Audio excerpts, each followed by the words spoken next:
bilang kanilang tagapagligtas at Lord. Mga tao na nag-repent ng kanilang mga kasalanan. Pag ikaw ay nag-repent, ikaw ay in Christ. Hindi tayo naging in Christ dahil membro tayo ng isang simbahan.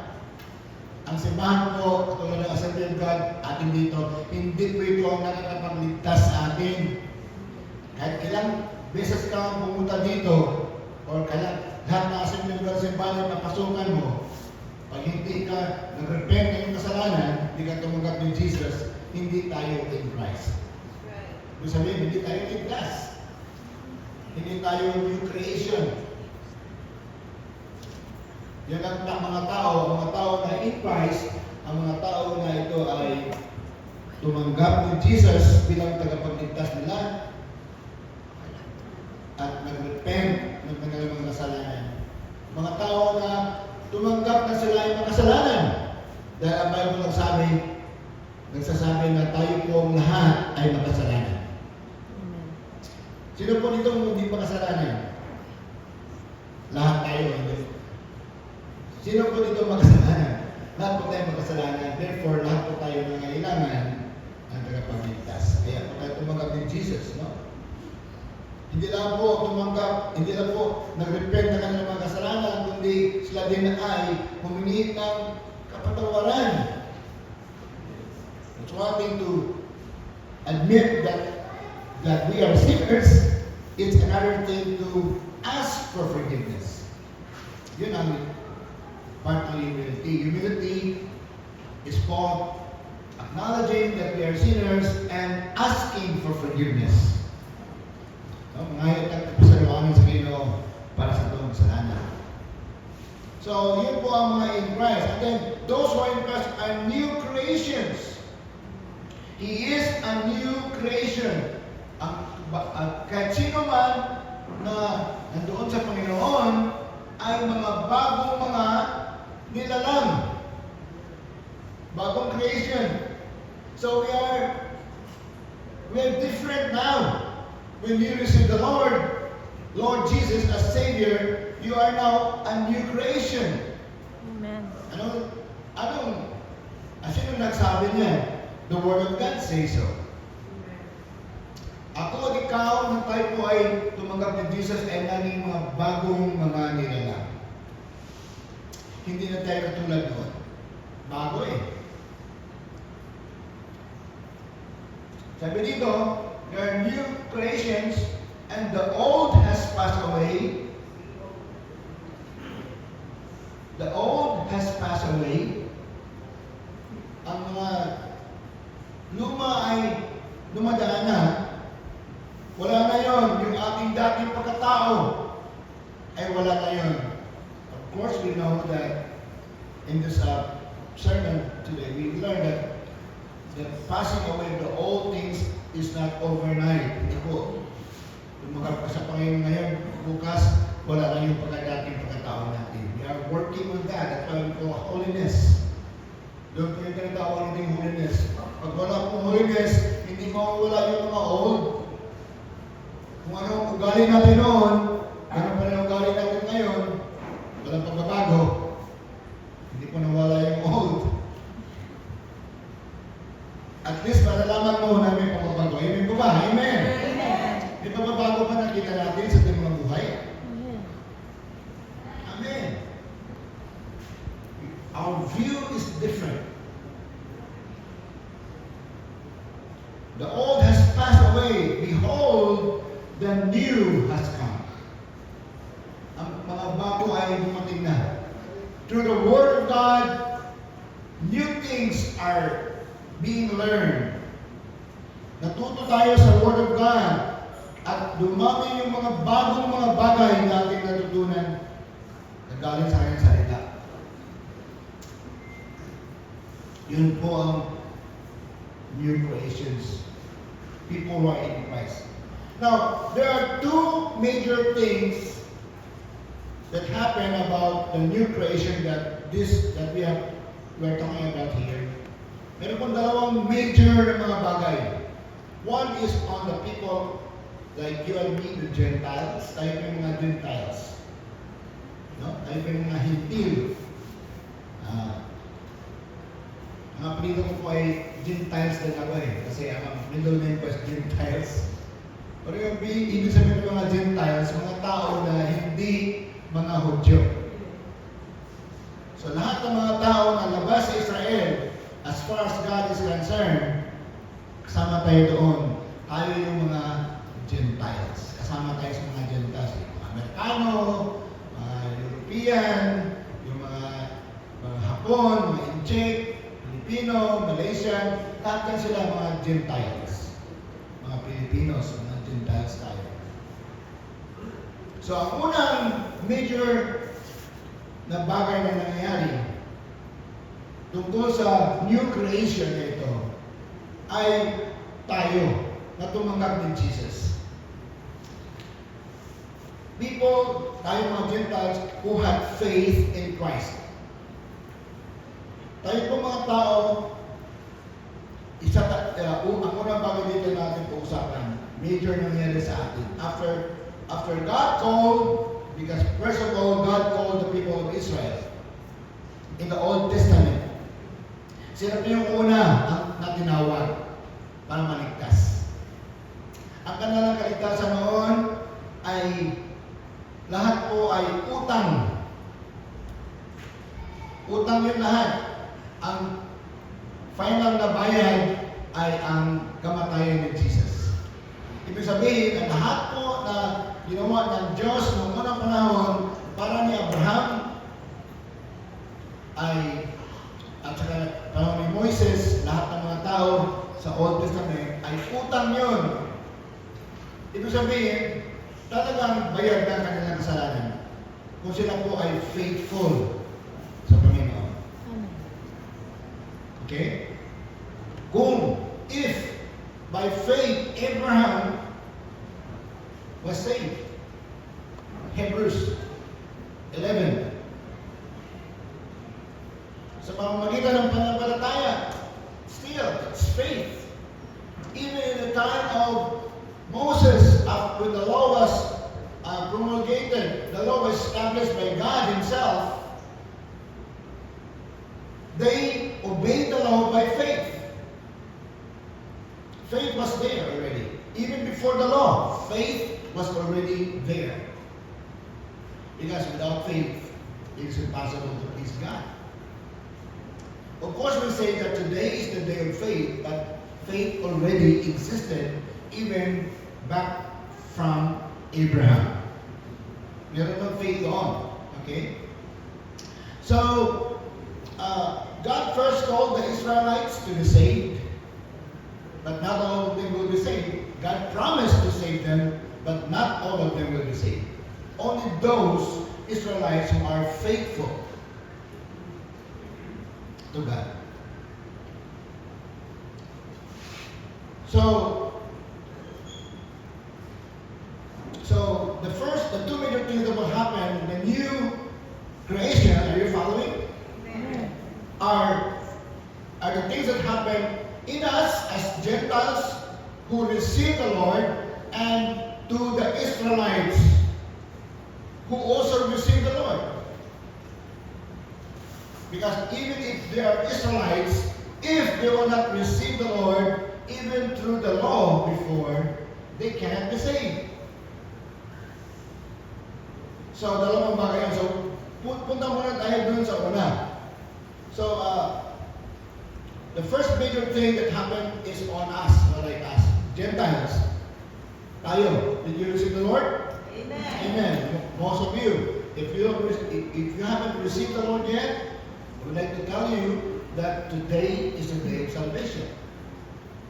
You are not saved, hindi po kayo maliligtas sa pamamagitan ng simbahan ito. Hindi po kayo maliligtas. Our salvation cannot be received through this church.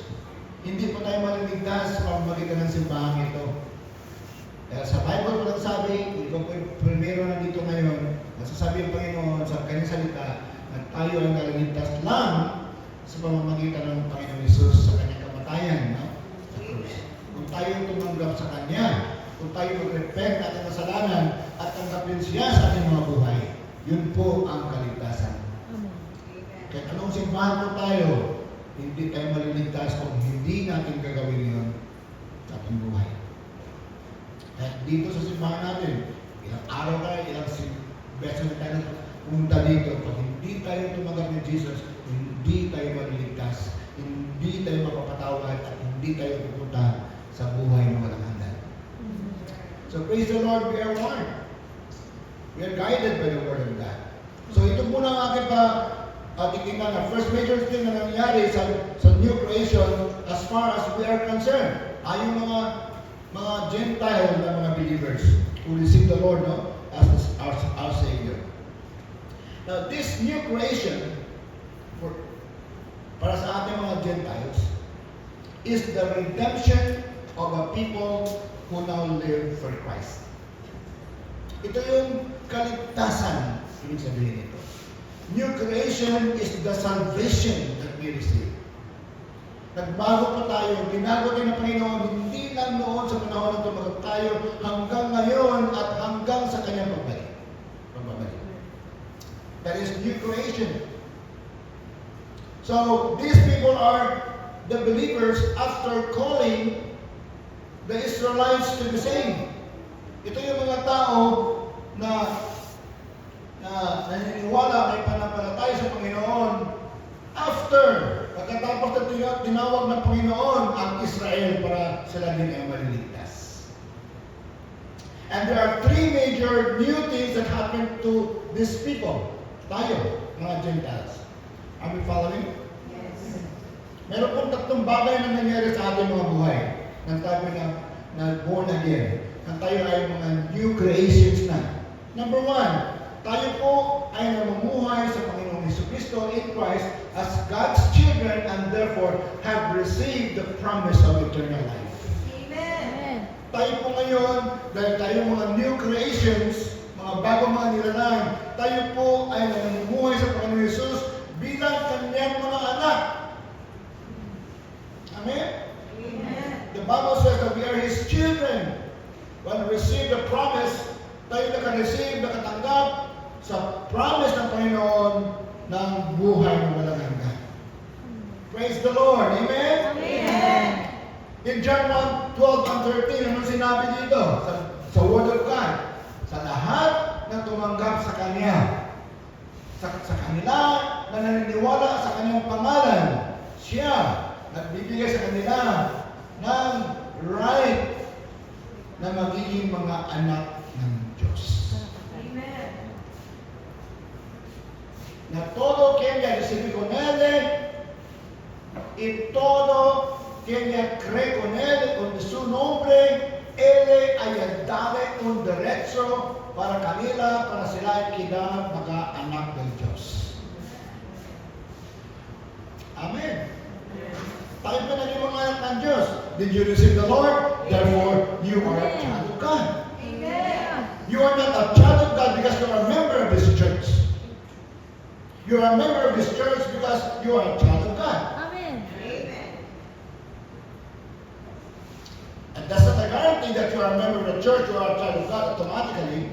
But all those children of God are coming together in a local fellowship like ours. Maybe in a different local fellowship. They group together as they obey the word. Hallelujah. Are you going to obey? In our gathering here, it's an obedience to what God said. Being God's children. Amen. Kasi hindi naman tayo pwede lahat. Isang lugar, mag-gather tayo. Hindi pwede. Marami tayo eh. Milyones tayo dito sa Pilipinas eh.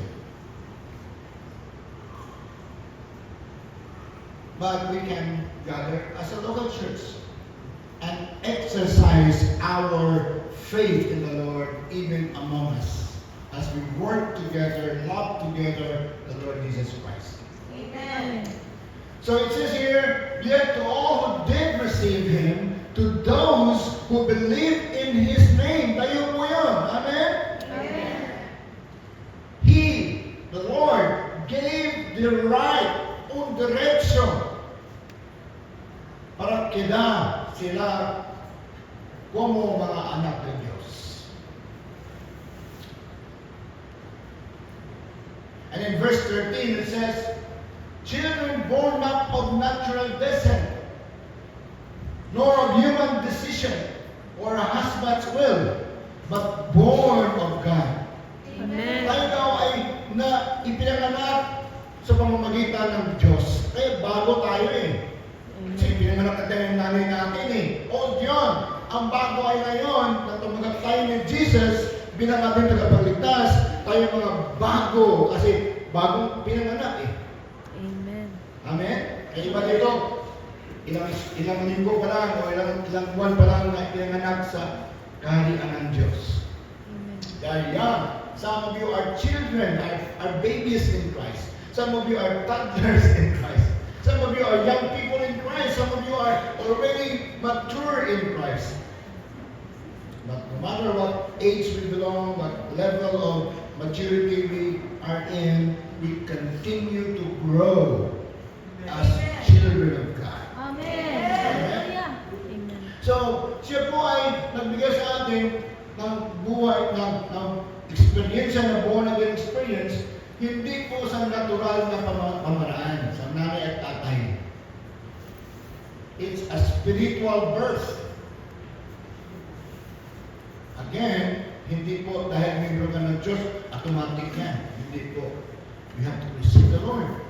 You have to receive the Lord. You must receive the Lord Jesus in order for you to be born in God. To be Amen. born of God. Hallelujah.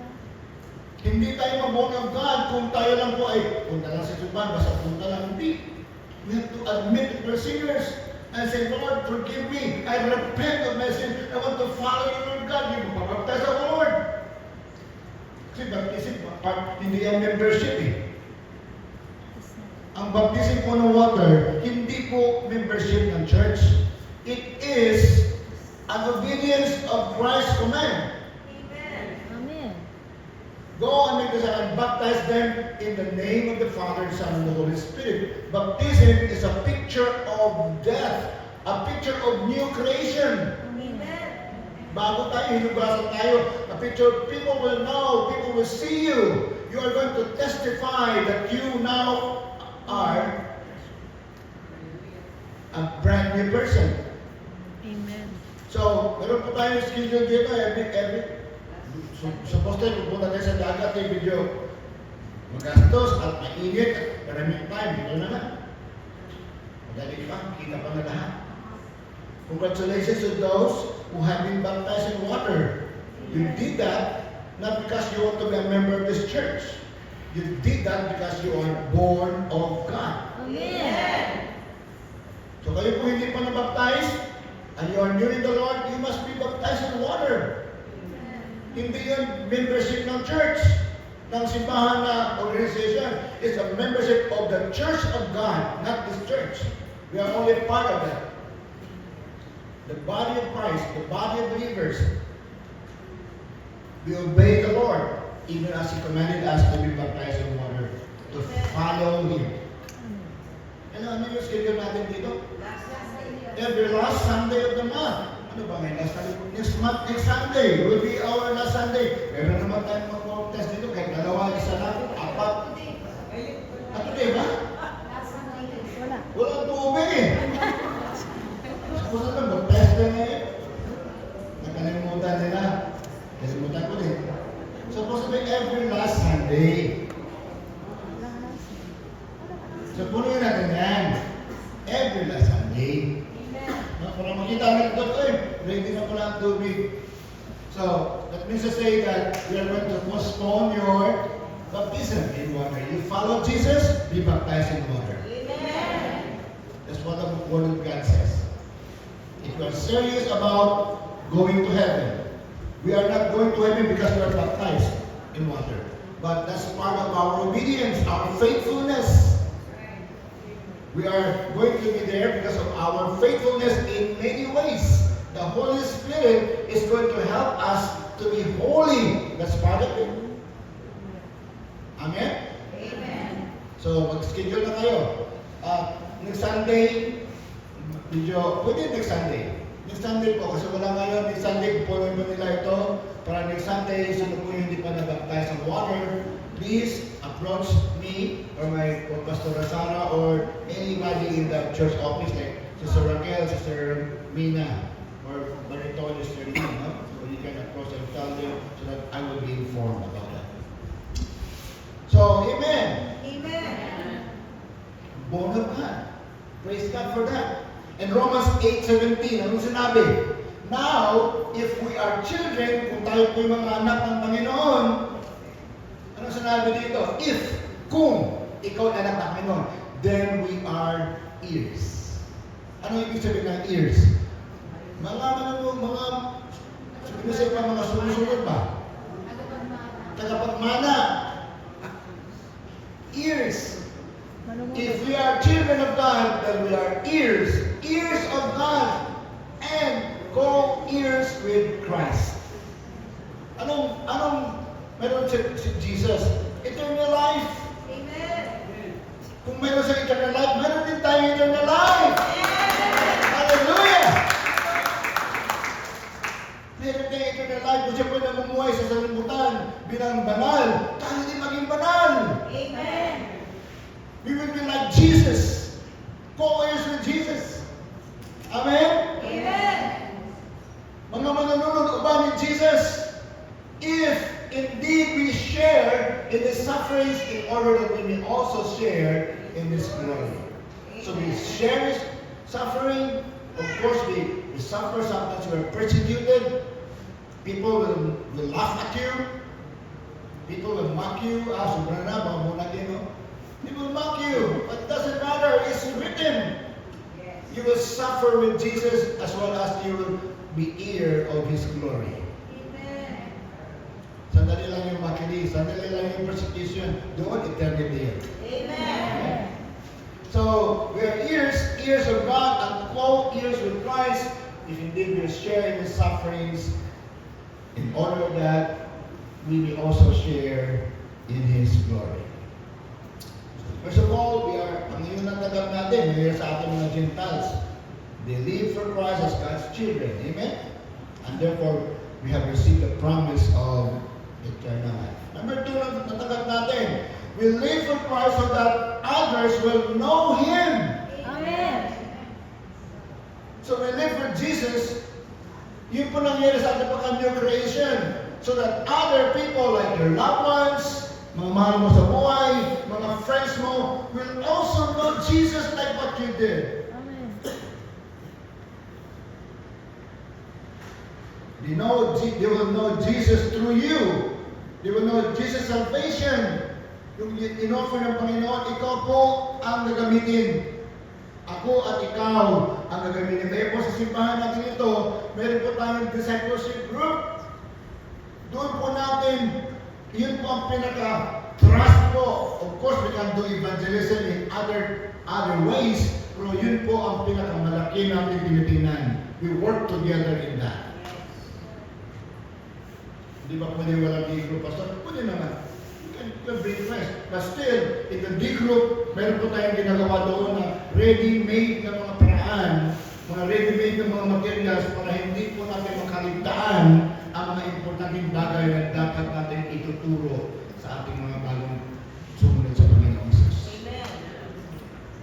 So we live for Christ so that others, nasunod ng others, yung nanay mo, tatay mo, mga kapatid mo, mga pinsan mo, classmates mo, katrabaho mo, barbero mo, yung sastre mo, yung driver mo, yung helper mo, yung amo mo, lahat. You are going to be used by God to bring them and disciple them. We can disciple them. We want just to grow bigger in space so that we can accommodate more people who are going to worship Him. Amen. Malakas sila dahil ating mga disciples. Huwag tayong tsamba-tsamba lang, ako na lang pastor. No. It's okay, but I need to know whether our people are really discipled. As a pastor, I need to know. How do I know that? Because I know that we follow our procedures. Marami po procedures, ang dami mga procedures, ang dami mga methods, but we only use one method just for us to be able to easily handle it and easily, manage it, and even to easily correct it if there's something that we need to add to it. So, para sa iba, hindi lang para sa atin. Amen? Hindi lang para tayo dito, tayo lang. Hindi po ito excursion. Hindi ito exclusive. Ang church po ay hindi po exclusive para lang sa atin. Amen. Kaya po tayo niligtas sa Panginoon dahil marami pa doon sa labas na kailangan maliligtas. Pag tayo ka mag-exclusive, kawawa naman yung mga bago para silang papasok sa mata ng karayon. Mayroon pa initiation. Wala na initiation dito. Tanggap na yung Jesus. Tanggap na sila dito. Amen. Kaya pag-alagaan natin yung mga bago. Amen. Amen? Yung mga bago sa buhay, yung mga bago, yung mga pag-alagaan. Huwag natin mag-alagaan pa sa ating sarili. Ang tagal na tayo dito eh. Tayo na ngayon malakas. Kung na-feel mo na ito ay mahina pa na, okay, you need to be helped. Mahina ka eh. Pero pag na-feel mo na malakas ka na sa Panginoon, ikaw na ngayon ang gagamitin ng Panginoon. Amen. Ikaw na ngayon ang instrument ng Panginoon para madadala ang ibang mga tao. Hanggang kailan tayo maging mahina? Hanggang ngayon, di pa, kailangan pa natin turuan pa rin tayo. Hindi na tayo kailangan turuan pa. Marami na tayong sermon dito eh. Tayo na ngayon ang tuturo. Diba? Amen? Amen. Ating pa ng Sunday school, mga matanda na tayo eh. Sa mga bata na, importante sa mga bata yun eh. Tayo mga malaki na, we need to go out and go with our vision.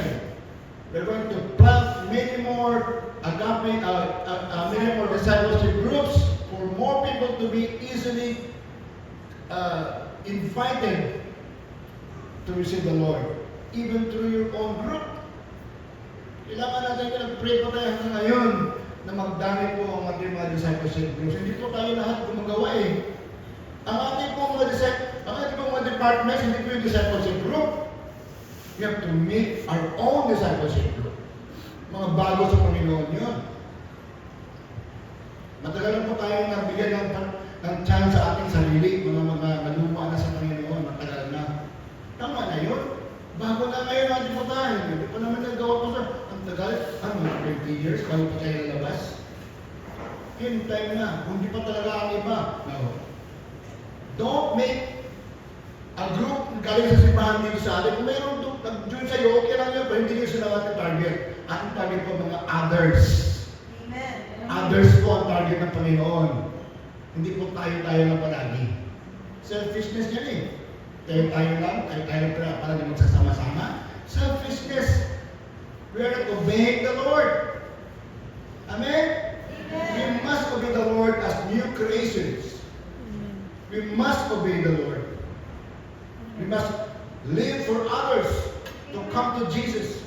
Anong sabi ni Paul sa 2 Corinthians 3:3? You show that you are a letter from Christ. Tayo po yung mga sulat galing ni Jesus. Mga living letters. Anong ibig sabihin ng letters? May message. Tayo po nagdadala ng message. The result of our ministry ng Paul. Sabi niya sa mga simbahan, mga Christians sa Corinth, written not with ink, but with the Spirit of the living God. So we are written with the ink of the Holy Spirit. In other words, napaka-espesyal mo, kapatid, na ikaw po ay letter na sinulat ng Holy Spirit para mababasa sa ibang tao. We are made holy by the Holy Spirit so that other people will know Jesus. Because it's only the Holy Spirit who will bring people to Jesus. It's only the Holy Spirit. That's why we cannot bring people to God unless we are letters written by the ink of the Holy Spirit. We are made holy by the Holy Spirit. We're set aside for other people to receive the Lord. Amen. Yun po nangyari sa mga Gentile Christians katulad natin. Written not with ink, but with the Spirit of the living God. Not on tablets of stone like what we had in the old, but on tablets of human hearts. Dito po yung mensahe ng Panginoon sa ating puso. Hindi na ito para sa atin, para sa iba na ito, kapatid. Amen. Please go, break your group. We have to break our groups and start to bring other people to the Lord. Ikaw na natin nagsama-sama. Hindi po tayo lalago doon. We cannot grow in the Lord. We cannot work as people who are made holy by the Holy Spirit to bring other people to Jesus. We have to break the rule, break our tradition, and start to obey the Lord Jesus Christ. Amen. That's our reason for being. That's our existence. We are written by the Holy Spirit, not for each other only. Are we listening, church? Amen. Mga young people? God is speaking to us in a very strong way today. Mga men. Amen? Mga women. Amen. Huwag na tayo magtiyan. Sino bang membro ko dito? Sino bang sa church? Hayaan mo sila kung lalapit sa'yo. But start to go.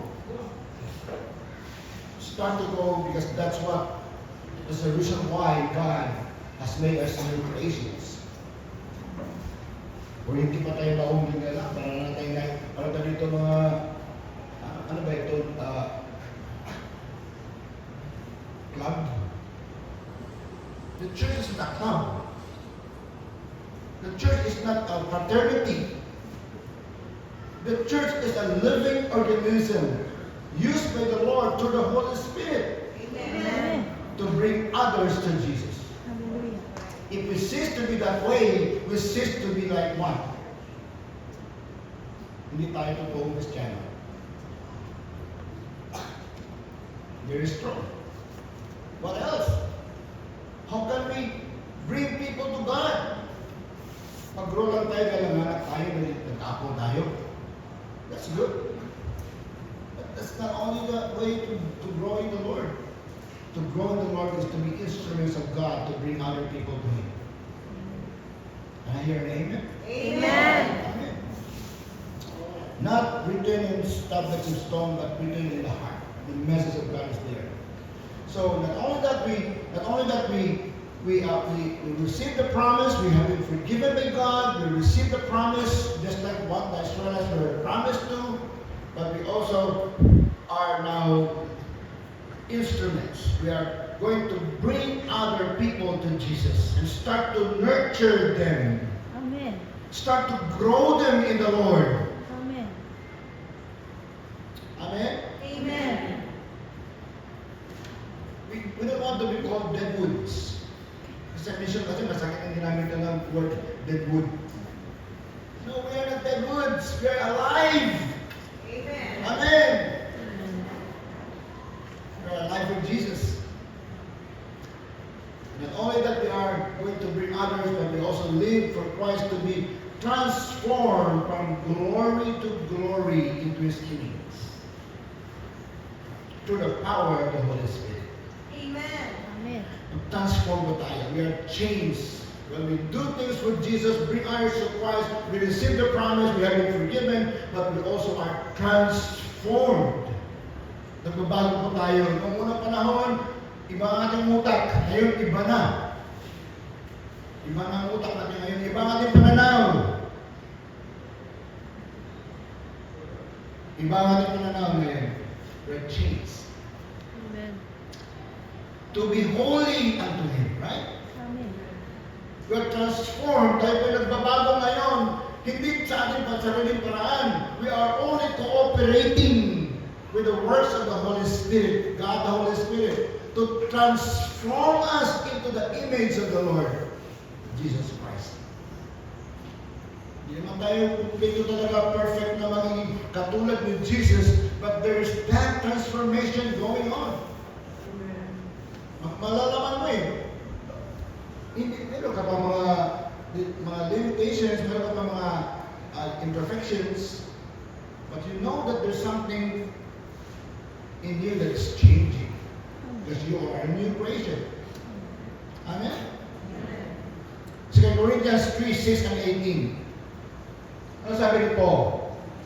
God has made us competent, sabi niya, as ministers. Ibig sabihin, they are competent. Like Paul, Barnabas, Titus, Timothy, God made them competent as ministers of a new covenant, not of the letter, but of the Spirit. God is going to make them as good, as effective ministers. Ang sabi niya, for the letter kills, but the Spirit gives life. In other words, Paul is saying here that when they minister according to the Holy Spirit. Transformation. We also minister. I minister. They were called ministers as pastors. But ministers are not limited to pastors like me. Ministers are, we don't need to be all pastors here. We are still ministers even though we're not pastors.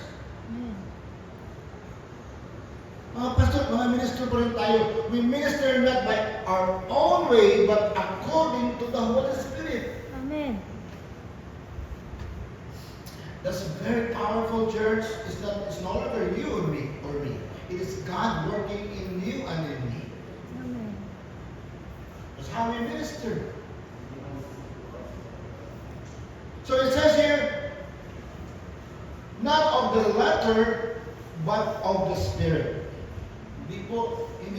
Hindi lang sa sabi-sabi lang sa sinulat natin sa banal na Espiritu, for the letter kills, but the Spirit gives life. Verse 18, and we, sabi nga, sila mga ministers, and we all, hindi na sila lang, kasama ng mga church, ang mga believers. And we all who with unveiled faces contemplate the Lord's glory. With unveiled faces, we contemplate, we think, we meditate the Lord's glory, are being transformed into His image with ever increasing glory. You're talking about a progress here, a progression. There is a progression, church. We must progress. If we have been the kind of person who has been so like that, we have to grow. Amen. We need to grow, and that growth is dependent on the Holy Spirit's work, but it is also our submission to Him that counts. Hallelujah. Kailangan din natin mag-cooperate. We're being transformed into His image with ever-increasing glory, which comes from the Lord, who is the Spirit.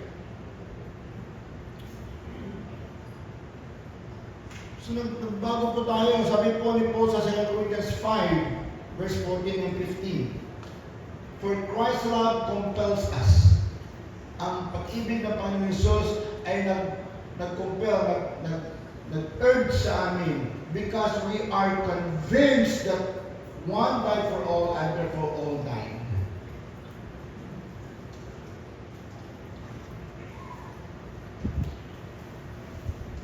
He died for all and therefore all of us have died in our sin, of course. And verse 15, and He died for all, that those who live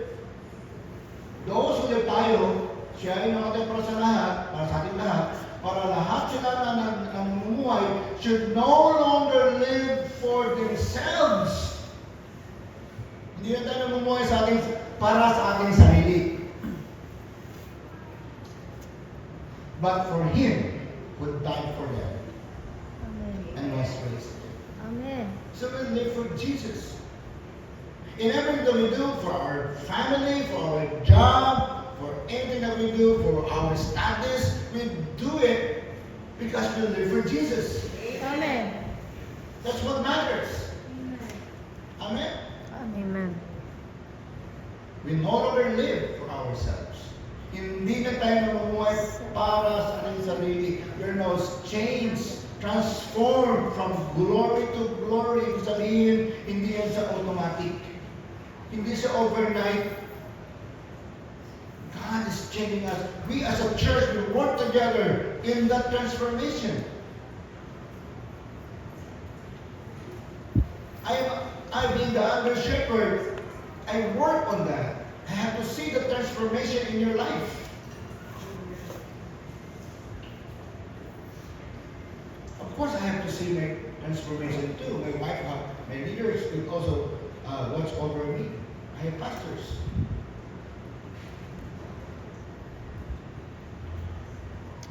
So that's very important.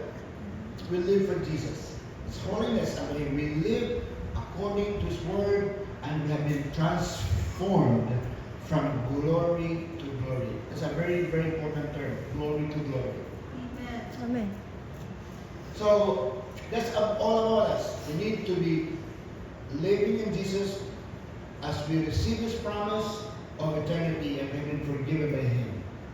We live in Christ as instruments for others to come to know Jesus. Amen. And also we live for the transformation that God has for us.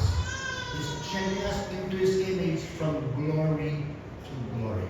Amen. It's very important. But this could be very well understood if you are going to go back and see the other side of the new creation.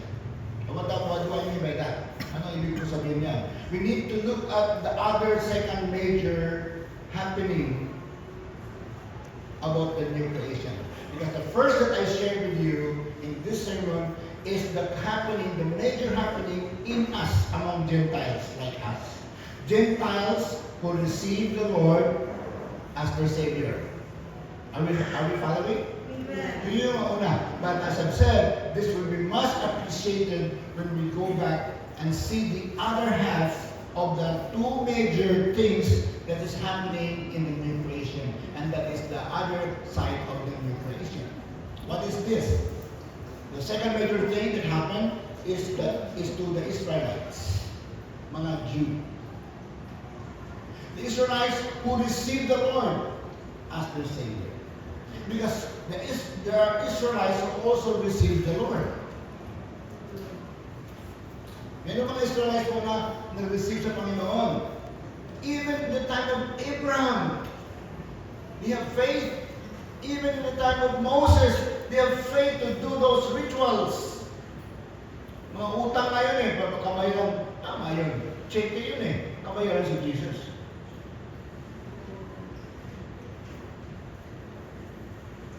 Everything that was done in the old time by faith were valid. Faithfulness counts.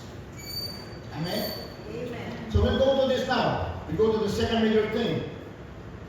Among the Israelites, not all the Israelites, not all the Jews, but those who did receive the Lord Jesus Christ, who are faithful in His word even from the Old Testament until now. Okay? Ito po tinatawag ng mga remnants. Because there are remnants among the Israelites. Paul states that in Romans 9 says that they are not all Israel who are of Israel. Hindi po lahat ng mga Israelitas ay Israelitas. Okay? The remnant of Israel are also known as the Israel of God. It refers to only those Jews who are believers. Jews who have followed the rituals in the past by faith according to the law. Even Abraham who had faith. And until now, so many Jews are faithful in the Lord Jesus, and they are called remnants. In that verse, they are called another Israel.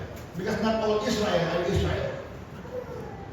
In Galatians chapter 6, verse 16, and as for all who walk by this rule, Paul said, peace and mercy be upon them and upon the Israel of God. Because not all Israel are not of God. There are Israels or Jews that are of God. These are the remnants who remain faithful to the Lord even from the old covenant up to this new covenant. Are we following? Okay. So, ang sabi dyan, Israel of God. Ito po yung ating pag-usapan ngayon. So, this new creation, itong mga Israelites na faithful sa Panginoon, because not, as I've said, hindi po sa Old Testament, hindi po faithful lahat. only those faithful. The key word is faithfulness. The key word is faithfulness. Are we faithful to the Lord? Amen? Amen. So in Romans chapter 9, verse 13, again, Paul explains that God's promise to Israel has not failed.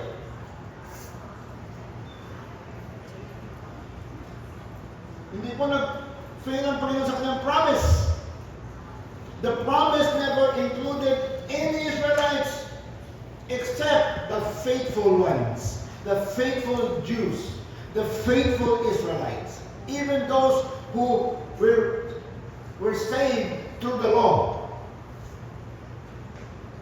Kasi tama yung cheque po na na-issue doon.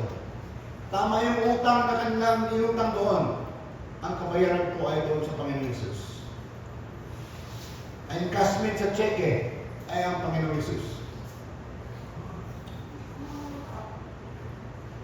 So, he said in verse 6, so Romans 9:6, again, I repeated this line, I always shared a verse a while ago.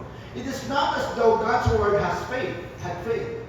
God is not true to His promise. Amen? Amen. Ang Panginoon po ay faithful. In the other side of the covenant, tayo na po ang hindi faithful din sa atin. For not all who are descended from Israel are Israel. Hindi po lahat ng mga Israelitas ay faithful. Ang hindi faithful na mga Israelitas, mga Jew, hindi sila maliligtas. Kahit sabihin ng lahat ng Israel maliligtas sa future, hindi po lahat yung faithful na po, yung mga remnants na po ang maliligtas. According to the promise of God. God will save Israel as a nation, but as a nation, in that nation, there are faithful ones. Sila po maligtas. Because if even those who are not faithful will be saved just because of the promise, ano na ngayon nangyari ngayon sa totoong kabayaran sa krus? Parang useless ang yung kabayaran sa krus, kundi pala maliligtas kaya hindi faithful. It's faithfulness, church. Amen. That's why we can look back on this kind of new creation, because our being new creation now has a footing in that creation. It's based on that. Faithfulness to the Lord. Faithfulness of the Lord is so broad. It's so broad. Hindi na po, Lord, binigay sa iyo, Panginoon. Ang daming mga bagay, kapatid. So many. The Word of God is so broad. We need to go to the Word. In this new covenant we have the New Testament to follow. You can just follow one part of the New Testament. So in this particular verse, not all Israelites are Israel, the Prince of God. No, not all. Only those who are remnants. So the promise for Israel to be saved is found in Genesis chapter 12, verse 1. Ito yung promise ng Panginoon sa kanila. The Lord had said to Abram, kasi pangalan nun Abram before he became Abraham, go from your country, your people, and your father's household to the land I will show you. In our case, in his case, Canaan, and in our case, heaven. Right? And then verse 2, I will make you into a great nation, and I will bless you. Of course, He blesses the Israel as a nation. I will make your name great, and you will be a blessing. That's fine. But going to Canaan, not all Israelites went to Canaan. In fact, all those who followed Moses were all dead in the wilderness. They were not able to go to Canaan. Only those who were able to make it. Yun lang po mga tao na faithful sa Panginoon ang nakapunta sa Kanaan. Namatay sila lahat doon sa wilderness. Only Caleb, only Joshua, only few. Only few. The remnants. So not Israel are Israel. I will make you a great nation. That's fine. God will bless you as a nation. I will bless those who bless you, and whoever curses you, I will curse. And all peoples on earth will be blessed through you. Now, the blessing could come like, oh wow, ang galing ng Israel, ang galing nila sa giyera, ang galing ng break nila. It's a blessing. Israel is blessing us as well. You know, Israel is, when you go to Israel, you don't need a visa. Kasi tumulong kayo sa Israel, you know, unang panahon sa Holocaust. It's a blessing. But more than that, the new creation that the Israelites, the faithful Israelites have received will also be a blessing to us.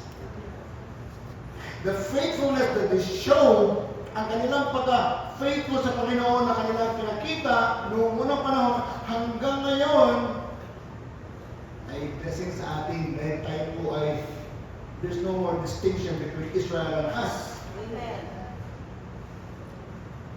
Because we followed the blessing. We followed the new creation that God has laid on the heart of the Israelites. The being new creations is not limited to us, it's also among the Israelites who were faithful Amen. to Him. Amen. Amen. And in Genesis 17:19, God said, yes, but your wife Sarah will bear you a son, and you will call him Isaac. I will establish my covenant with him as an everlasting covenant for his descendants after him. Again, it's a covenant. A covenant has two parties. The other party is God. God is always faithful. The other party is man, and they are not sometimes faithful. And only those who are faithful could go through the covenant unto the end. If you breach the covenant, you have to make some propitiation, payments. Payments is needed. Repentance, faithfulness to God. Everlasting covenant. God promised us, when He promised us of heaven, that's an everlasting covenant. If God promises us a blessing, it's an everlasting covenant. Provided that you are in that covenant, because the covenant could be breached. Not by God. God could never breach His covenant. Only us could breach it. That's why many people who were in the covenant, but they were not able to go through Canaan because they breached, they broke the covenant. They did not remain faithful. From glory to glory, we're changed into His image. Amen. Ito nangyari. So God has the right to reject Israel if they disobey. Because that's a covenant. And the right to show mercy to us Gentiles and offer us salvation, and also to make us continue with the journey and have the grace and faith to be used by us in order for us to be able to go through the journey and finally be with Him forever, is because of His faithfulness, His grace.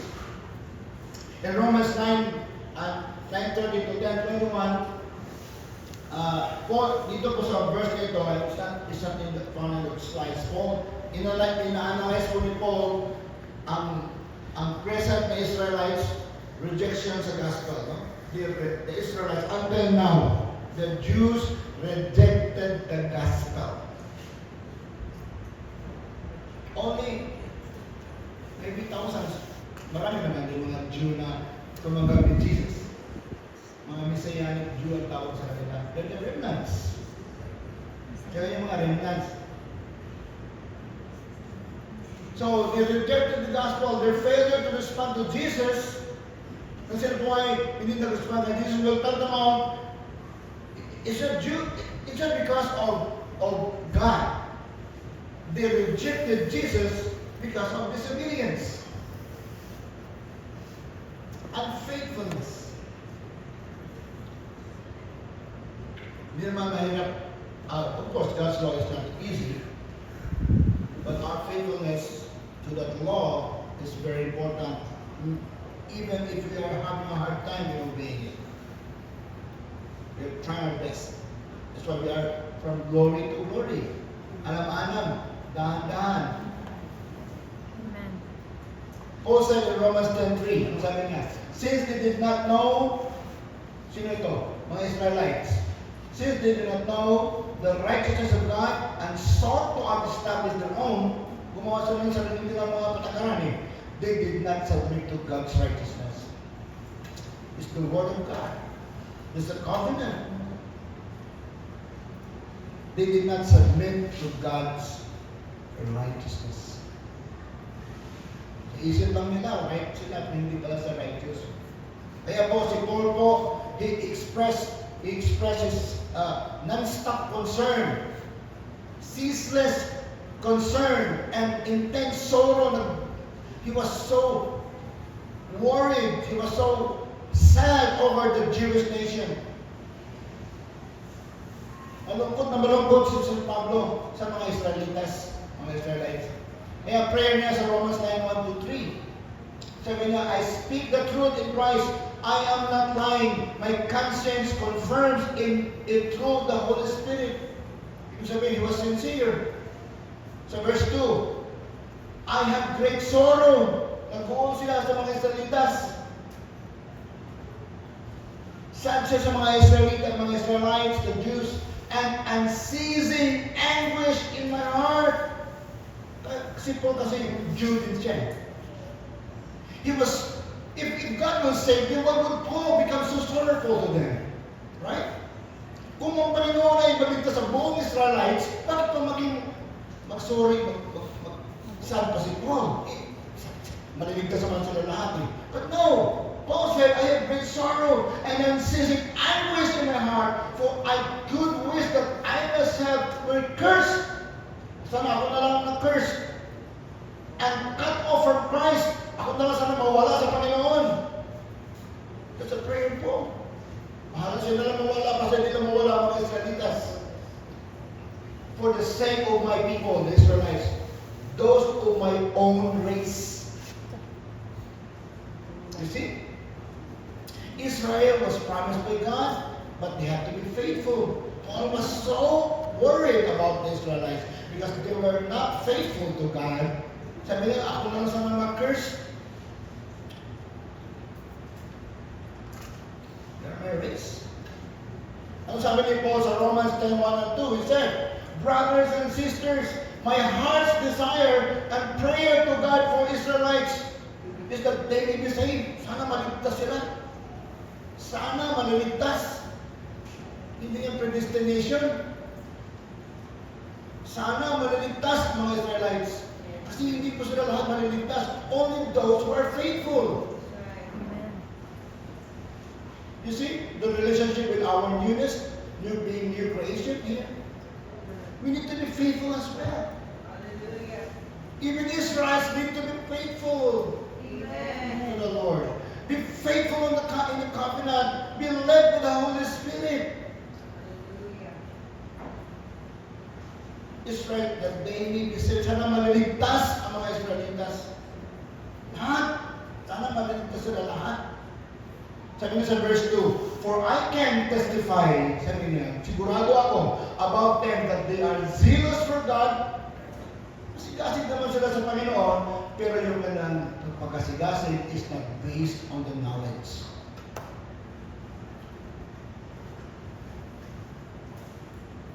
Zeal without knowledge. When we are zealous, it must be with knowledge. We know what we are zealous about, all about. We know why we are doing it. Our hearts are pure. God sees our hearts. Amen. Kaya hindi maliligtas eh. Hindi sila maliligtas. Yun lang mga faithful maliligtas. The promise of God, remember that? The promise, God's promise is not failure. God will not fail His promise. He will always fulfill His promise. But His promise is only for those who are faithful. Amen. If we are faithful to God, then His promise is applicable. Faithfulness. So dito po makikita natin that the very fact that Paul prayed for his countrymen, the Israelites, to be saved, indicates that he did not believe in the predestination. He didn't believe in Calvinism. Once saved, always saved. He did not believe that. Prayer niya. May promise naman ng Panginoon, iligtas ang buong Israel. Pero sabi niya, Lord, sana maliligtas ng mga tao ito. I know, Lord, that they will not be saved. So, kanyang heartfelt desire, prayer, are reflections. Di po ang reflection po sa desire ng Panginoon Diyos. Sana, sa Panginoon Diyos, sana maliligtas ng mga tao ito. I know that some of them will not go to heaven, God says. I'm sure. Some of them will go to heaven, but only those who are faithful. I know them. They are faithful. They are chosen. They have the will to be faithful to me. That's God. That's ours. All didn't know. He made the Lord. Sana maligtas sila lahat, Lord. He was so worried. So kanilang yung lostness ng Israel, their lost spiritual condition of the majority of Israel, the majority of the Jews, came as a result of disobedience. It's an unwillingness to obey God, unwillingness to submit to the will of God, unwillingness to submit to the plan of God in their lives. And what's the plan? Faith through Jesus. They did not know before, the Israelites during the law. They did not know that their faithfulness was for Christ, but they have a rule to follow. Just obey the rule, and you will be able to be faithful to God. And these Israelites today already know Jesus. They have to be faithful to Jesus, not only to the law. You don't need a check if there's cash. May bayad na eh.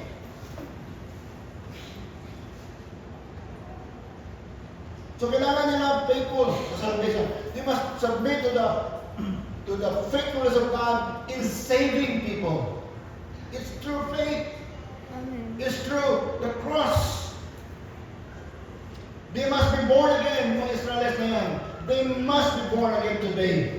Amen. To become Amen. new creations. Hallelujah. Kung hindi sila born again, they will not go to God. They will not go to eternity. Mali yung sabihin lahat sa kung sa langit, hindi po lahat.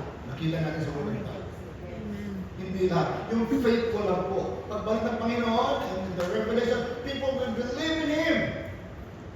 Yun lang po maliligtas. Mga tao po na namatay na, hindi nag-believe sa Kanya. Ano nangyari? Yung unang panahon sa law, yung namatay na hindi nag-obey sa law, namatay din sila. Useless sila. Ito mga tao mo, Jew ngayon, na wala ng law, si Jesus ay nakapako na sa buhay na muli, hanggang sa mga patay, sila po ay responsible doon sa faith na yan. If they die without Christ, they will go to it. Very, very sad. And praise God, many Jews today receive the Lord as their Savior. Amen. Amen. So they must be born again as well as us Gentiles.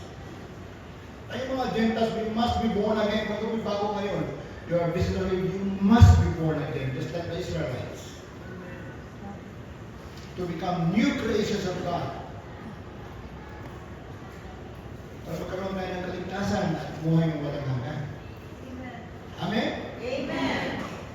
So Paul explains in Romans 11, there, that the rejection of Israel is only partial and temporary.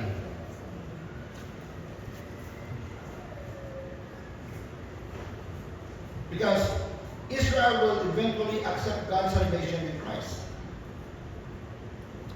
Kaya, we don't have time to do that now, but in eschatology, sa prophecy, when Christ will come for the first time, He will come for us. He will take us. That's a rapture. But He will come again with us. His first coming is He will come for us. He will bring us to heaven. The second coming, He will come again with us. He is going to be revealed to Israel as the Savior, the Messiah.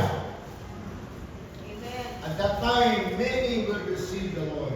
Amen. Hopefully lahat. Hopefully lahat. Because only those who receive the Lord Jesus on the time of revelation will receive. According to the promise. He will save the nation of Israel. So this will be the remnants who have remained faithful to God by accepting Jesus. According to Romans chapter 11. You can read that from verses 1 to 6. So, yung pag-asa natin is still offered. Our hope is still offered, or the hope for is the Israelites. As well as for us today, mga Gentiles. The hope is still offered to us. Salvation is still offered to Israel. Until now. And to us today. If Israel will cease to continue in her disobedience, in her unbelief, unwillingness to follow, to believe in Jesus Christ. Kaya kung mabasahin natin ang scriptures, marami tayong magbabasa tungkol sa Israel who will finally believe in the Lord. But not every one of them. Not every one of them. Only those who are faithful. Ito po yung mangyayari toward the end of the Great Tribulation, no? Just before the coming of the Lord Jesus Christ. Yung sinasabi po sa prophecy ni Isaiah, ni Jeremiah, at saka ni Ezekiel, Prophet Ezekiel, and even Paul. Paul said that. Sa kanilang mga sinulat. Romans 11:23 again says, and if they, the Israelites, do not persist in unbelief, kung sila ay hindi patuloy sa kanilang hindi na naniniwala ng Jesus, they will be grafted in. Katulad natin, kung tayo ay hindi maniniwala ng Jesus, tayo ay maging mag-grafted in tayo. We will become new creations. Grafted in, for God is able to graft them in again. Marami kasi nito mga Israelites na ito. Because Paul was talking about the Israelites in this particular context. Marami sa mga Israelites at the time were already there. They were already doing what should be done according to the law, but they did not remain faithful. But God is willing to graft them in again. Pag hindi siya mag-grafted in, hindi siya maliligtas. Dapat mag-grafted in tayo, maging new creation tayo para tayo maliligtas. Amen. Hindi tayo maliligtas kung hindi tayo mananatili being a grafted branch. Amen. So belief in Jesus Christ by a portion of National Israel will take place in the future. Nangyari po sa future sa Romans chapter 11. So, ngayon, of course, we see their hearts are hardened. Alam mo, tigas yung mga Israelitas ngayon. Meron kami yung sinira noon sa Las Vegas. Jewish, dalawa. Sinira ko, do you know Jesus? It's Jesus. Jesus Christ. Lord, we not here. Grabe naman. Ayaw maniwala eh. Meron talaga di maniwala.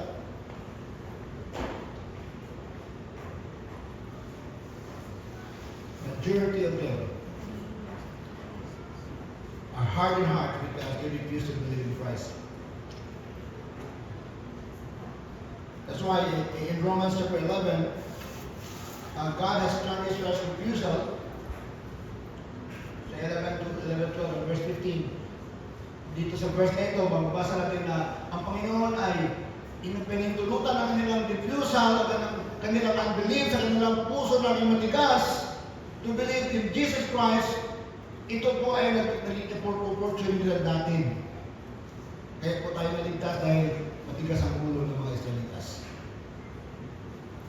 Sabihin po, praise God. Amen? Amen. There are some people, some Israelites who are remnants, they are going to be saved, they are saved now, and they're going to go to heaven as long as they will continue in the covenant. But there are also those who are hardened, and because of their hardened hearts, we have been given the opportunity, Paul said. Tayo po mga Gentiles, nagkaroon ng oportunidad para maligtasan tayo. Amen. Praise God. Amen? Amen. They're now saved because God has extended the invitation, extended the promise to include all of us today. Amen. Hallelujah. So during this present time of Israel's unbelief, the salvation of individuals, both Jews and Gentiles, depends on faith in the Lord Jesus Christ. Kung present time na ito, ang ating kaligtasan ay ating faithfulness, our faith in the Lord Jesus Christ. Thank God, ikaw ay tumanggap ni Jesus. Amen. You receive God's plan of salvation through faith in the Lord Jesus Christ. Congratulations! Amen. Siguro, kung hindi pa nagmamati ka sa mga Israelitas, baka hihirapan tayo. All things work together for good. So you have been born again and become God's children. Amen? Ay tumanggap sa Panginoon. You are now a new creation. Amen. And we can learn that view because we learn the other side of the major thing that happens among those who are being born again or new creation. So God's sincere purpose is to have mercy on all, both Jews and Gentiles, and to include in His kingdom all people who believe in Christ. All those people who believe in Christ, all those who became new creations. Yan po ang ating pag-asa. Yan ang purpose ng Panginoon para tayo magkaroon ng buhay na walang hanggan. Amen. Question today is, are you willing to receive God's mercy? Are you willing to become a child of God, to receive salvation even through faith in the Lord Jesus Christ? Salvation from the condemnation of sin and to have eternal life with Him. Amen. Are you willing to be part of God's kingdom? Are you willing to become a new creation and living a life holy unto God? Amen. God is giving you this great opportunity to become one. Opportunity to come to Him and even live under the unction, under the guidance of the Holy Spirit. To live a holy life for Him Amen. as we walk, as we live this new creation life that we have in the Lord. Amen? So those please. Glory to God. Glory to Jesus.